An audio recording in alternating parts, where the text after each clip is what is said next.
Sly, Yes. wasn't it great to beat Carlton? It's just another win, wasn't it? No, not really. Don't tell me you're celebrating it more than normal. No, just the same as ever.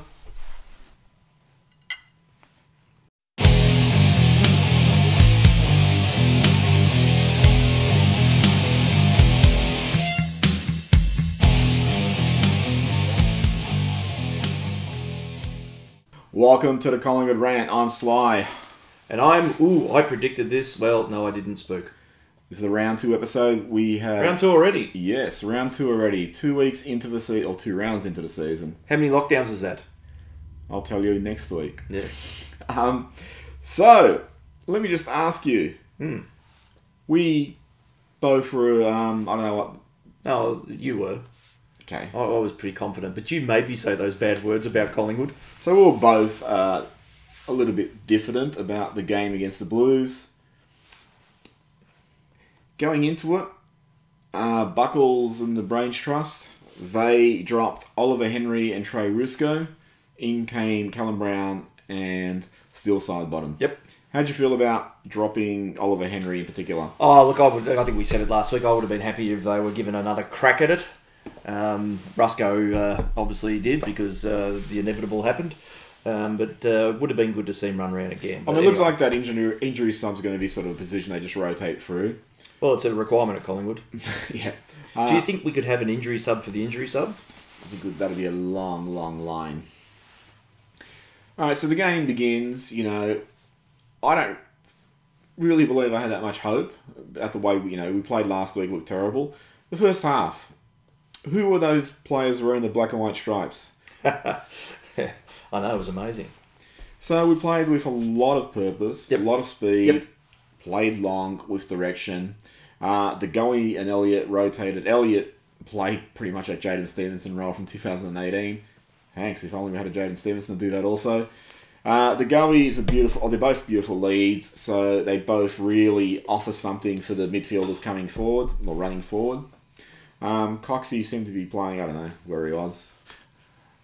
But there was like a period we got 5 goals up against Carlton and we were just dominating around the ball. Did it actually surprise you that we were capable of that? Well, we do this in fits and starts, though. Like last year we had these amazing games and then failed to turn up the following week. Or the following quarter. I probably didn't expect this to be such a, not dominant performance, but just so looking polished. The other thing, there's a couple of times where Carlton got back, and I remember thinking, they could probably run over us now, but we actually put the wall up and held firm, which, again, shocked me a little bit. As much as you made fun of Collingwood's game plan last week, particularly with the opening to the episode... Just last week. Yeah. That third quarter when Carlton were really coming hard, Collingwood started chipping it around. They actually did it with a little bit of authority, which surprised me. And they totally slowed the game down. And it's like, okay, that's a good time to use that as a strategy against a rampaging side. But that second half didn't seem to have... I mean, once we sort of got back on top, it didn't seem to have the fluency of the first half. Maybe there's a bit of tiredness, fatigue, that sort of thing that going through. But, I mean, one of the things that really set up that first half... Was Taylor Adams? Taylor Adams. So, if you look at the disposals, they're pretty much even for the most part. But the one thing we just edged them out in was contested possessions, 126 to 145. Taylor Adams had 18 of those contested possessions. Jack Crisp, to my surprise, had 15. And Zach Williams had 14. And then Darcy Moore had 13. But in terms of the centre clearances, up to... I think Collingwood had 12 centre clearances and Taylor Adams had 8 of those. And at one stage they said he had 11 of Collingwood's 22 clearances in general. You look at the other guys, I think Zach Williams had 4 and Patrick Cripps, who generally just monsters us, had 3. So Adams was better than the next 2 midfielders. And it seemed by him getting his hands on the ball, he became a driving force. And then other things started falling into place. Drac Crisp looked extremely damaging as a midfielder. Drac Crisp? Drac Crisp. He's a Bond villain. Drac. Oh, that's what he is now. Drac Crisp. Or a vampire. Yeah. Drac Crisp looked really good as a running mid. Pendle's had, a game from yesteryear. So... Even Grundy took a mark. So what do you think of Grundy's game? It wasn't great. It wasn't bad. A lot of the tap work was still either going to his feet or it wasn't, again, like he obviously won the hit-outs. We got the numbers there. Not that it really matters, but again, I think the effective hit-outs was still fairly average. I think there's a couple of times, he pushes the ball into space, but no one's there running to really intercept it. I think there was one that got me excited early on in the game where DeGoey came through and completely just run past the ball. But it looked like when he was going to connect, that's exactly what you want to see. But there was no sort of repeat occurrences of that either. So, look, it was. Look, I think in terms of last week, it's definitely an improvement. So the hit-outs are 21 to 55. So we know statistically Grundy is always going to dominate the hit-outs. Every week. I don't think he's lost statistically the hit-outs for about, 4 years. I think they said he had like 15 hit-outs to advantage up to about three-quarter time, but I don't know how they determine that metric because a lot of times it's like I'm putting the ball there and one of our guys is running past and grabs it and it's a bit of a fumble because the ball bounces and all that sort of shit and the Carlton player overruns. It's like, is that paid as a hit-out to advantage or is that just circumstance? Another thing sort of you tend to criticise Grundy about, which I've never said, is as a ruckman, he doesn't show a lot of ruck traits outside of getting his hand to the ball. He doesn't sort of drop back and take stabilising marks. He doesn't drop forward and, grab a few and kick the goals. Darren Jolly did that really well during that little period he was with us. He does the ruck roving stuff really, really well. But there's times, particularly as a, arguably the biggest player on the field, outside of Mason Cox, you really want him to just sort of stamp his authority in the game, and I don't see that enough. And he did it probably a few times the year before last year, where he just decided, I'm tapping it, no one's getting it, so I'm just going to start doing it myself. I'm going to grab the ball out of the ruck and just go for it. But I just want to see, I want to see if this ruck-midfield relationship develop to the point where you're actually maximising his ruck dominance and midfielders who, I'll use Callum Brown as an example, who's sort of a young developing midfielder, actually gets an advantage on opposition who are more experienced and possibly better players because there's a ruckman tapping it to him. And they have a strategy where, Cal says, I'm going to run that way. And Brodie says, I'm going to tap it that way. And Cal says, and then Brodie taps it that way. And Cal runs that way and gets the ball. And it's like, there's a symmetry to it. It's like poetry. They should be employing those little secret moves they do in the American gridiron. Touch your ear 3 times. Well, Tony Shaw had those when he was coach. Point to the ground and say, tap it fucking there.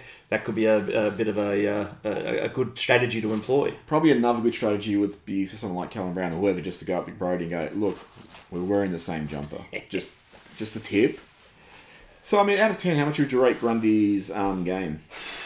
Probably 6. 6? Because there's a lot of people sort of really praising him. And I thought he played with more purpose, but I still want to see those other things. The go was brilliant in that first half, and then he faded a little bit in the second. I thought maybe he'd have 6 or 7 in him the way he was going, but he did vanish. But they must have put a little bit more intention into it. I think once Elliott also went off, that allowed him to focus more on the goey. Yeah. Because it really reminded me a lot of 2018 when you had people rotating throughout the forward line and there was always a different target, so you didn't know who you should be double or triple teaming because it was one moment the goey, then it was Elliott. And I thought Hoskin Elliott had one of his better games, probably the best game he's had, I think, in about 3 years. That's not saying much. Jeez, I can't believe how much you're bagging him. He played that sort of game he played in 2018. Statistically, he got about 12 possessions or something, but he kicked a goal. He took a nice mark. Yeah.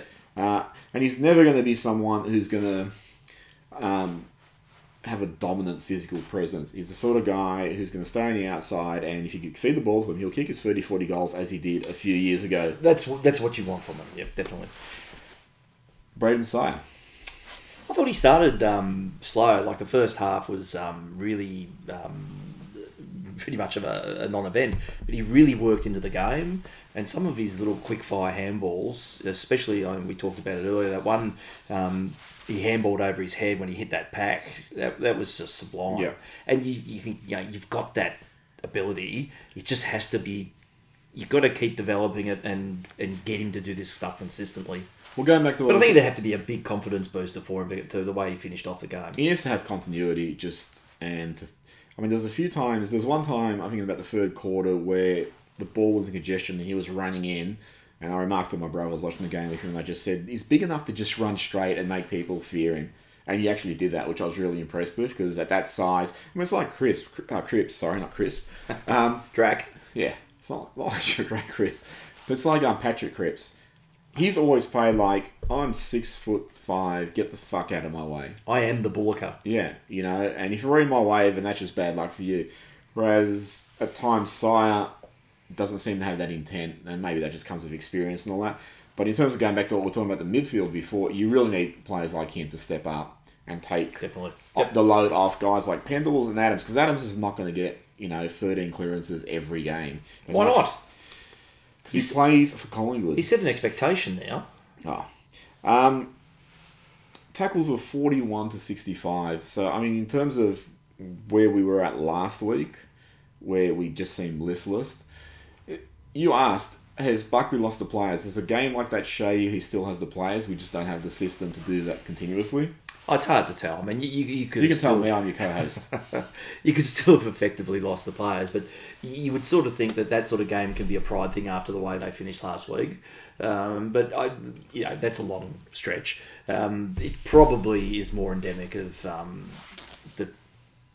he probably fully hasn't lost them, but certainly this sort of thing binds you a little bit closer together, you would think. Mason Cox, what were your thoughts about his game? Not bad.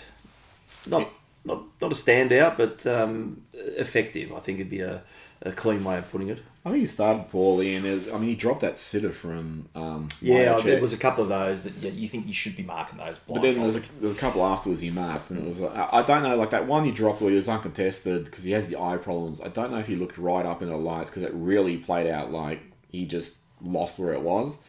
But I think he showed his value in if he kicks a couple of goals. But he finished with 2, didn't he? He finished with 2. I think he's a reliable stroke kick. I think he got like 2-3 over 30 metres. Yeah.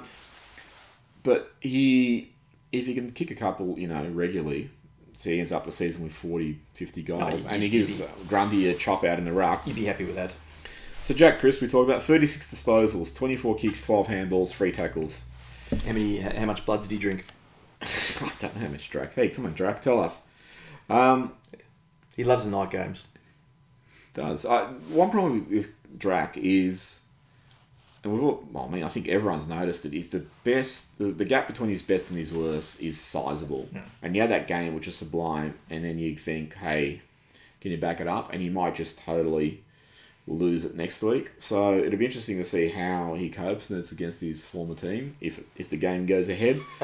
It could be played in our backyard. Yep.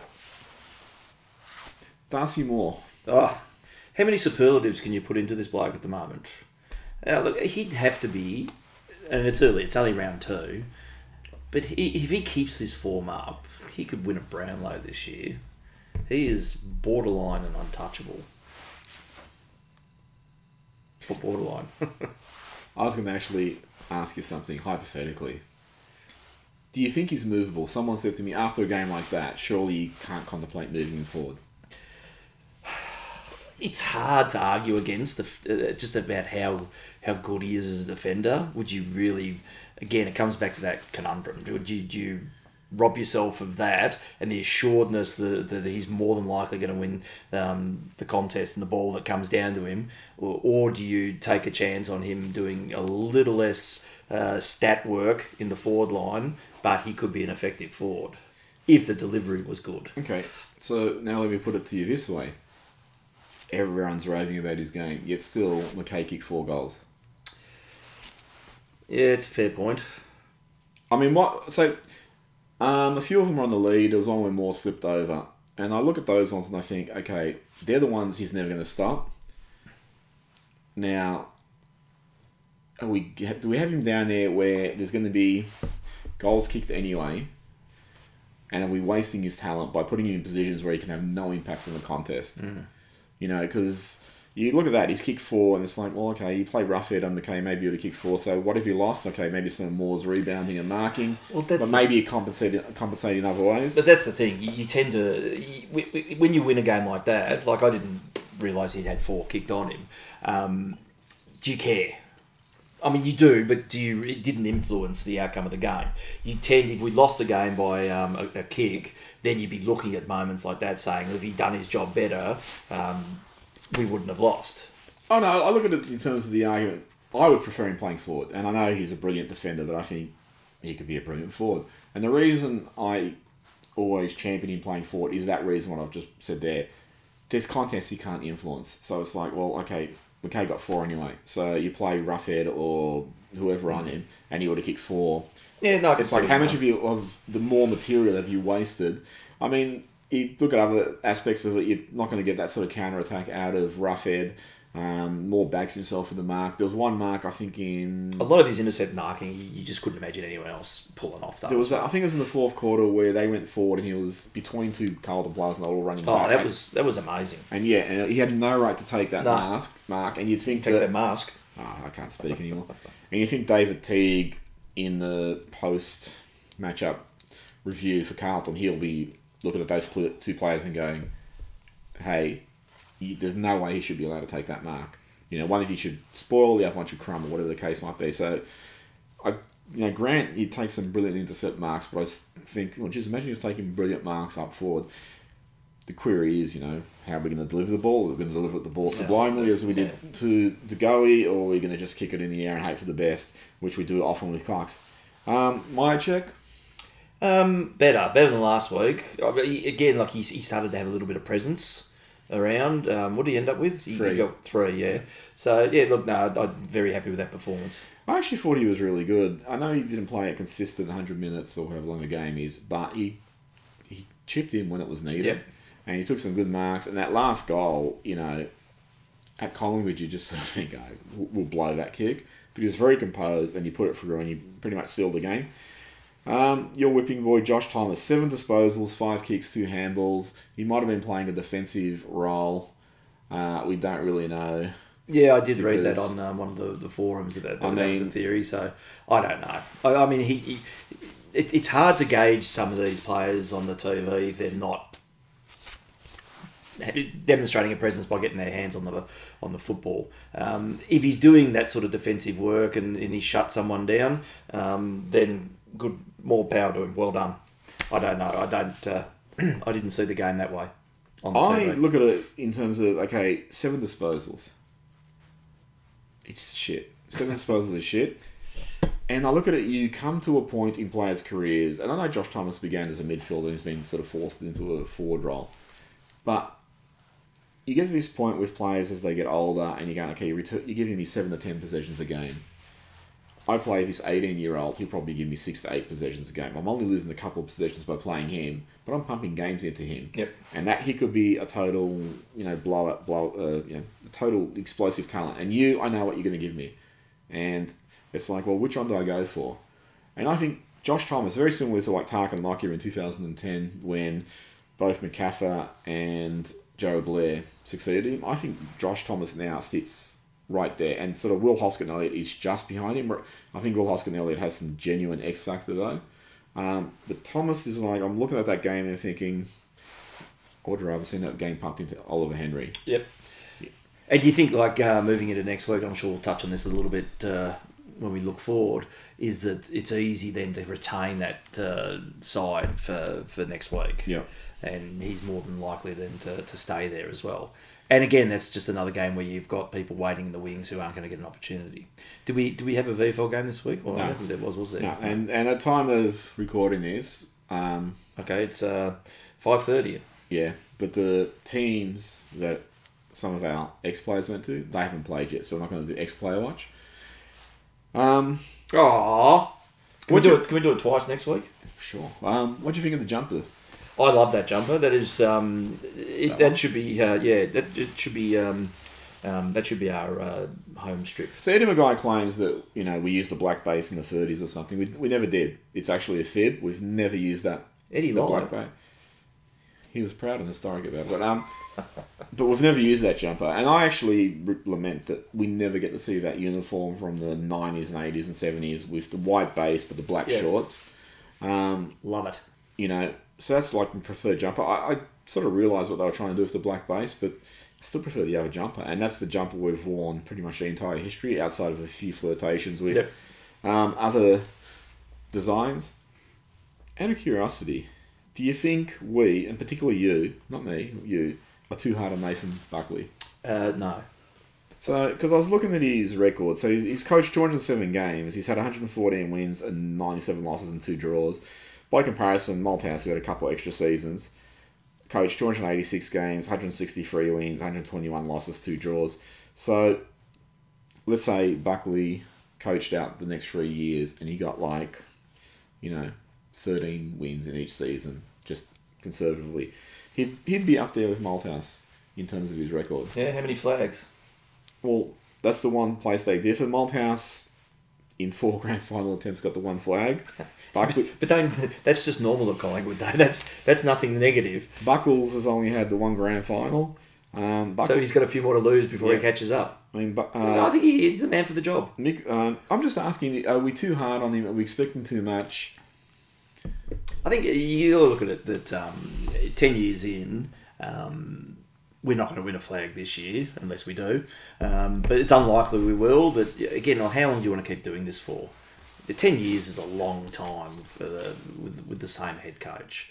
It doesn't happen all that often for a reason inside of the competition, unless you're successful, of course. Not to defend Buckles, but I do think it's time for a change.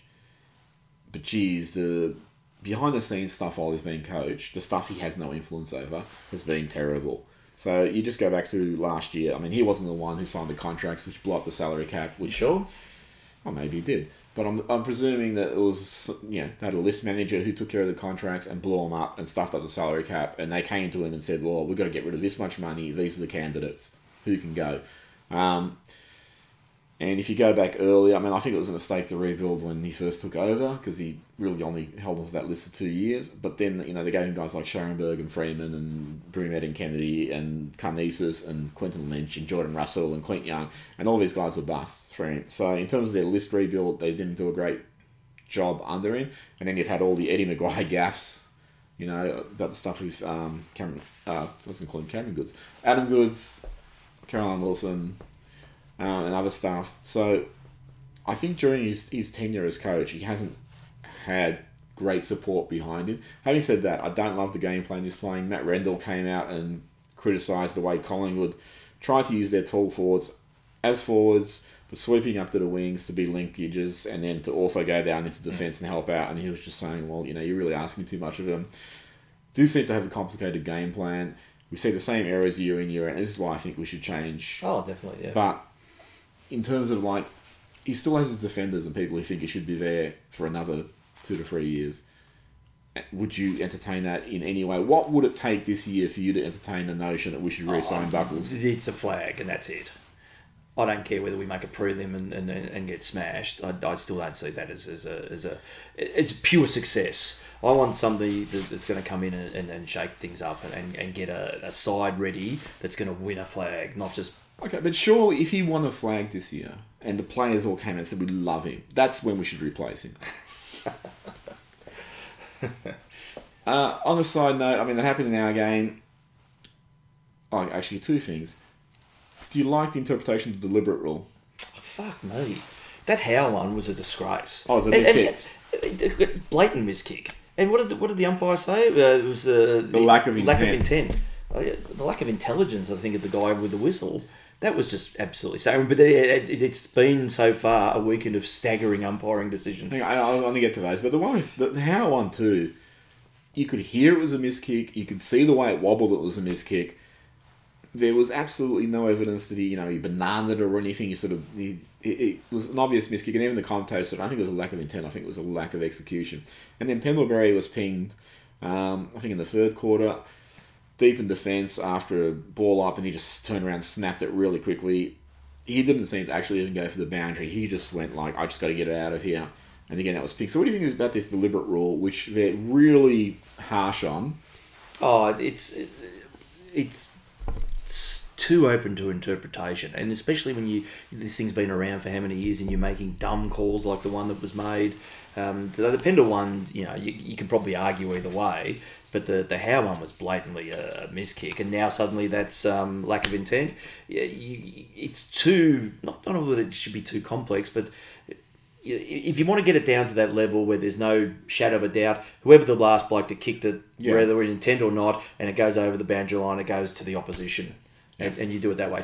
Take all of it. If you're going to piss fart around with it, would you like that rule introduced? I wouldn't be against it, I don't think. Yes, you would. Probably if it benefited us, I'd be okay with it. I think they actually had that rule in the 1930s. When we last wore the good jumper. Yeah. Or the black jumper, that's right, sorry. But the reason I don't like that rule is you're penalising the guy trying to make the play a lot of times.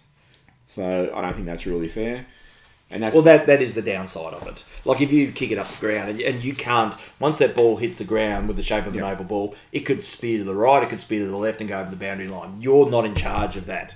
So again, I can see where that would let it fall down.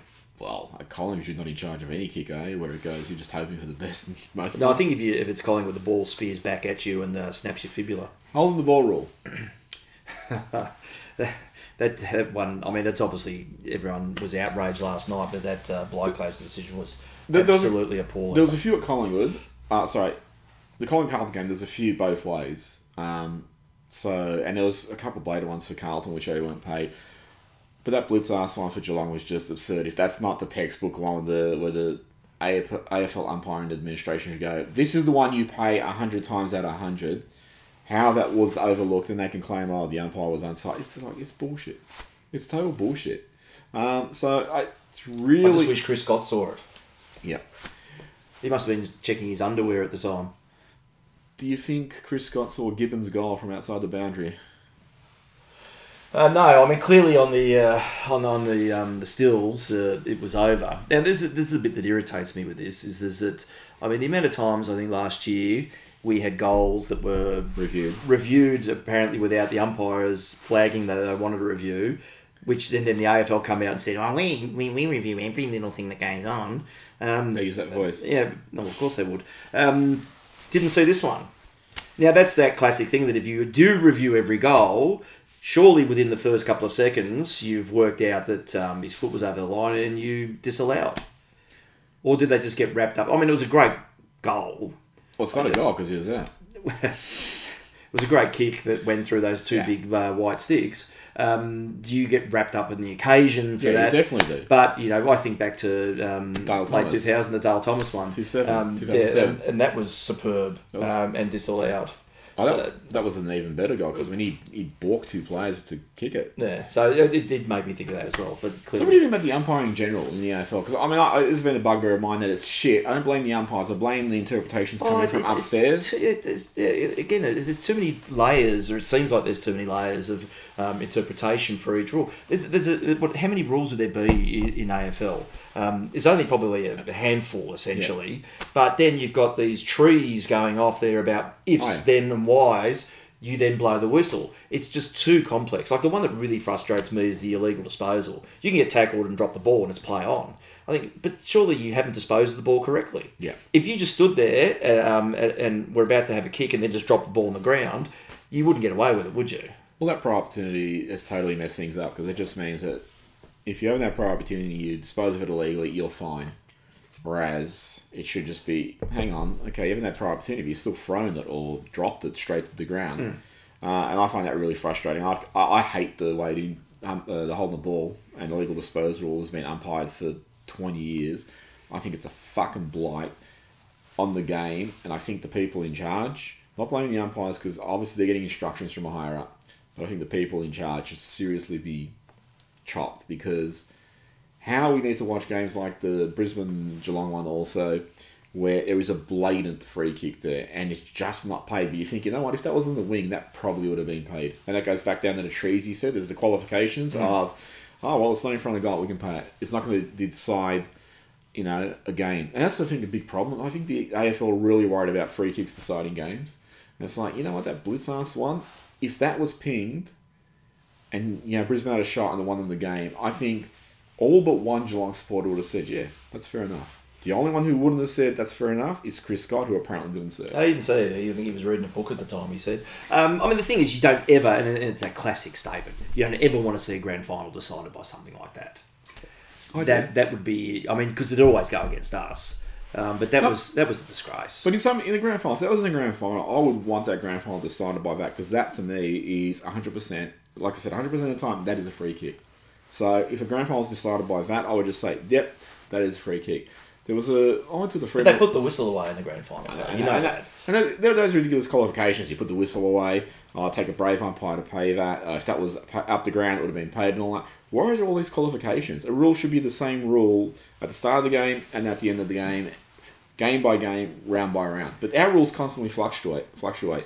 And it just shows you how malleable they are, and that they really bend to the whims of, media and all that sort of shit. I think it's disgraceful. Yeah. And it's not enough. And I'll tell you, the other rule I fucking hate to death, and I can't believe the AFL are not held accountable for it, are the ruck infringement rules.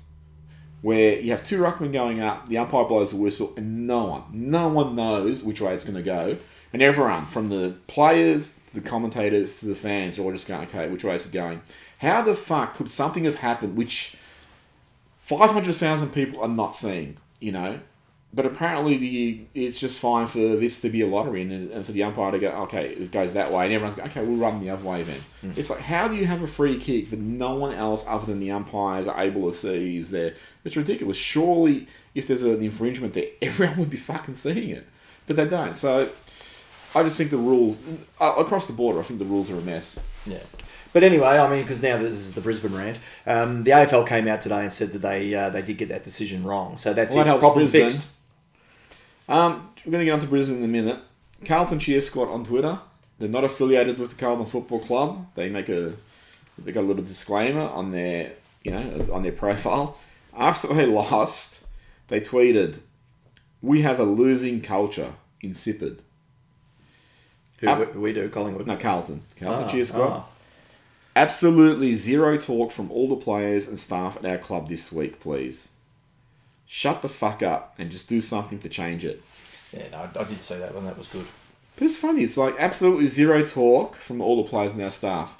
But please shut the fuck up. I think they've already shut the fuck up. I think you want them to speak up and say, hey, let's change some things. This is what anger does to you. And they deleted that tweet after it had been liked 155 times, retweeted 14 times, and quote tweeted another 6 times. Well, you got champion data onto those stats for the tweet? No, it just comes with the tweet on the bottom. You're amazing. We don't do any research in the show, and yet you pull out the numbers for a tweet. Incredible. I do some research.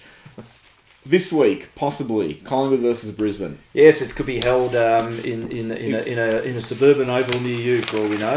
I think Brisbane have been told to stay an extra day, was the last I've heard, while they await the outcome. There's another case that's been announced in Brisbane, so that's 2 up there, so that's probably end of the world stuff for the Victorian government.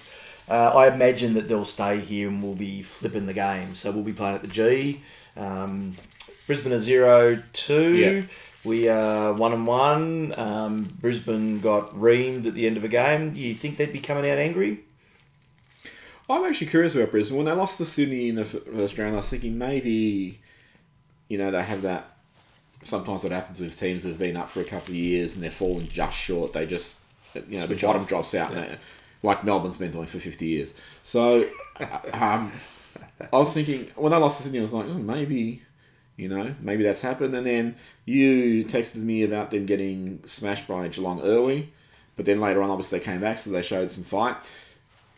That sort of thing that happens with that blitz-ass decision, it could work one or 2 ways. One, they're entirely motivated to, let's just go out. We need to win now. Or it could just be like, this is worse than the Zack Snyder film. So it's something where I feel like it could affect them either way, and I really don't know. And it seems like it's going to be a pretty topsy season, because you have the couple of teams at the top like Richmond and Port who seem to be doing pretty well and still up there, but then you have a couple who or more than a couple, who you just don't know which way they're going to go. You don't know if they're going to improve on that last year, if they're going to maintain the intensity, if they're going to fall away, whatever the case might be. So I'm actually interested about how Brisbane's going to fare. And they got Joe Danaher there, so they've actually improved their list. His form's looking pretty good too. We've lost Jamie Elliott. What a shock. Is there any chance that we could have one of these inspiring wins that doesn't come at the cost of a player? And he was looking... He was probably looking the last... Actually, even against Bulldogs, he's one of the few players who looked lively. And if he's got a broken bone, that's probably 6 to 12 weeks. Geez, if only we had a lively forward that could have come in and taken his place. Yeah, well, he should have been in to begin with. So, Collingwood surgeons said they operated and everything was great. They've then announced they operated on the wrong leg, so... I was going to ask that. No, that didn't Did actually they happen. get the right person? No, they got Billy Elliott from the movie. Who comes in for Elliott? Do you go with Oliver Henry? There's no depth, actually. I shouldn't say this a lot. There's no depth. Well, Rusco came in, so surely shouldn't you be asking the question about who the injury sub's going to be? Because that's really going to be the only change. I don't know. No, because they'll still have to have... They've only got 21, 22, Yeah, well, Rusco presumably holds his spot this week. so who comes in for the... So it's pretty much the injury sub. I actually think the Tyler Brown will be the injury sub, but I actually would drop Rusco and bring in Henry again. They've got a... I like Rusco, but he's not a like for like in terms of with Elliott. So Henry's meant to be that sort of live wire type forward. He's the one I'd try. Unfortunately, because of the VFL fixturing, they don't get a game like, so maybe they don't want to bring someone straight up. They might just go with who they've got and bring in someone as an injury sub and hope they don't use him.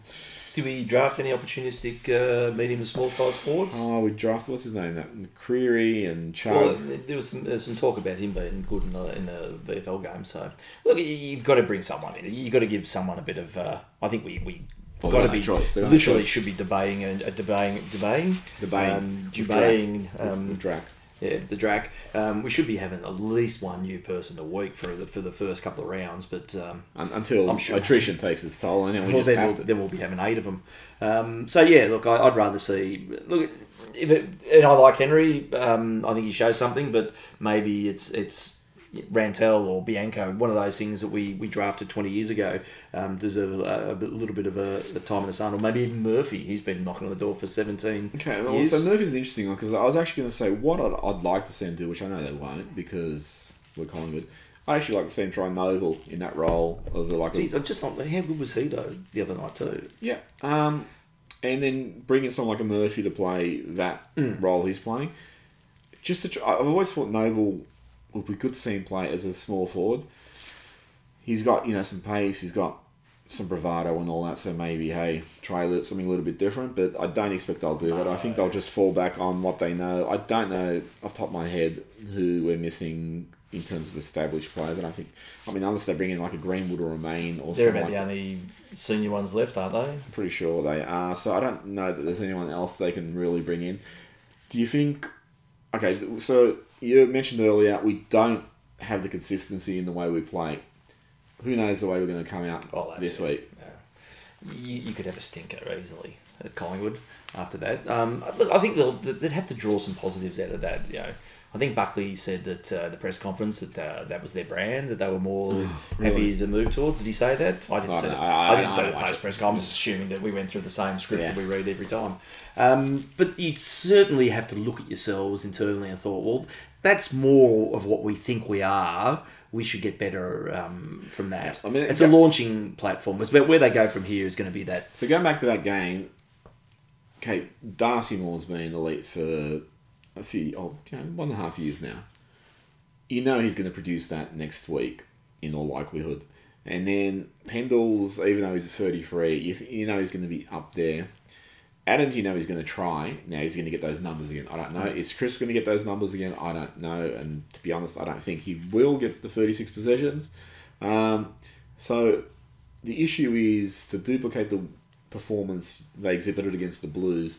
They need guys to be playing out of their skin, and I don't know, outside of the handful like Pendles and more, if you're going to get those performances again from others. And that's the biggest issue with the lack of depth now. You go to 210 to 11 when we're really dominant, and you had Swan and Pendles and Daisy and Wellingham and Ball, and you had this really much vaunted midfielders like, okay, we'll tag Pendles, okay, Daisy gets under the radar, or we'll tag, Swan, and then there'll be Pendles that'll come up. You had a lot of really quality, consistent players to come up.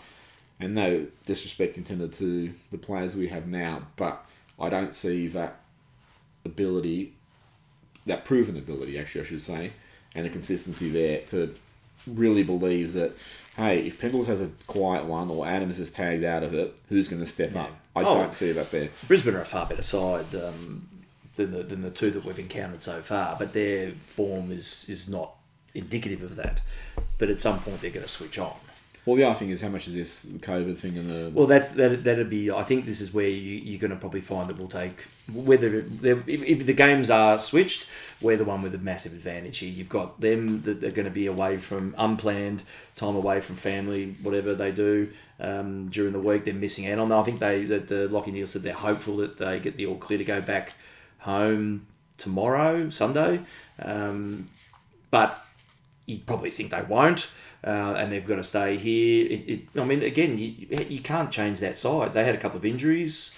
So you bring... I don't know how many you bring on, because normally they went on in the study. They only bring one extra. Yeah, they one bring... so you won't be... I wouldn't have thought, be allowed to fly any other players down, especially if Victoria closes the borders. Should we give him Josh Thomas on loan? I think you'd probably play the game of his life then.